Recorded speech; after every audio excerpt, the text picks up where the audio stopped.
tu tires un petit papier et ce sera le sujet de ta première vidéo pour le département du Maine-et-Loire. Qu'est-ce que ça va être? La culture, l'éducation, le développement durable peut-être? J'ai la pression. Qu'est-ce que t'es motivé? Oh bah moi tu sais, hein, tant qu'on me demande pas de parler de chiffres. Alors, c'est quoi? Le budget des collèges. En même temps, faut bien commencer par quelque chose. T'as une calculatrice? Je sais, le budget c'est pas forcément le sujet le plus youpi!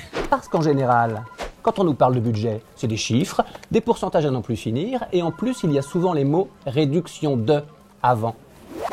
Mais là les amis, j'ai usé d'un petit stratagème dont j'ai le secret pour vous préparer une bonne surprise. Le bureau du président. Allô? Ici le chef de département de Maine-et-Loire. Oui, c'est lui-même.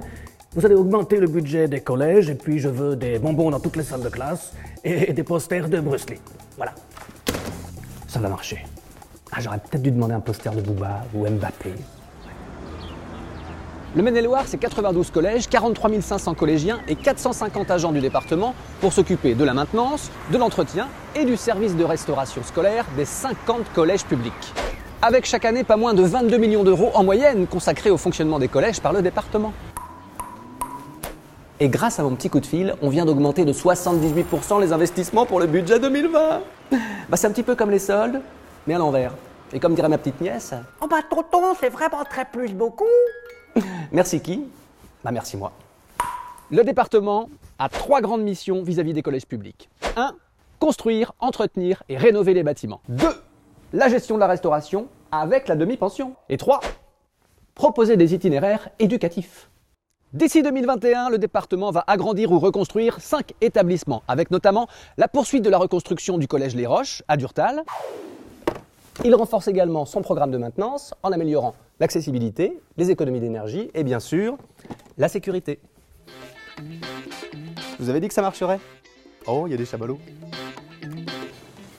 Chaque année, plus de 2,6 millions de repas sont préparés et servis. Au département, on préfère les produits frais locaux et de saison, en privilégiant bien sûr les circuits courts. Plus de 30% des approvisionnements sont locaux et on vise les 49% pour très bientôt. 49 forever. J'y retourne. Hein.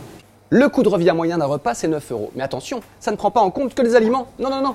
Il y a aussi l'achat et l'entretien du matériel, des locaux, l'énergie, les frais de personnel. Et ce repas n'est facturé en moyenne que 3,50 € pour les familles. Et le reste, c'est pour qui? C'est pour le département. Afin d'amener les collégiens à s'ouvrir sur le monde, à questionner leurs rêves, leurs envies, leurs ambitions, le département propose depuis plusieurs années des itinéraires éducatifs.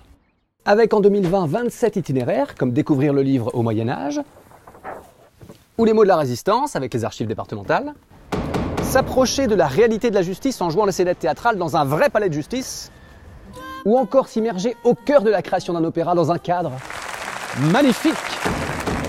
Les itinéraires éducatifs, c'est 4000 collégiens impliqués, 40 structures partenaires dans les domaines de la citoyenneté, de l'éducation culturelle et artistique.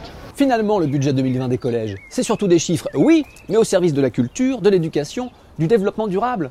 En un mot, au service du bien-être des collégiens. Et je ne sais pas vous, mais moi pour le coup, je les aime ces chiffres. C'est les chiffres à qui ça, hein? C'est mes petits chiffres à moi. Oh, ça c'est mon chiffrounet. Ah, tu te calmes chiffre-nous. Je les aime mes chiffres.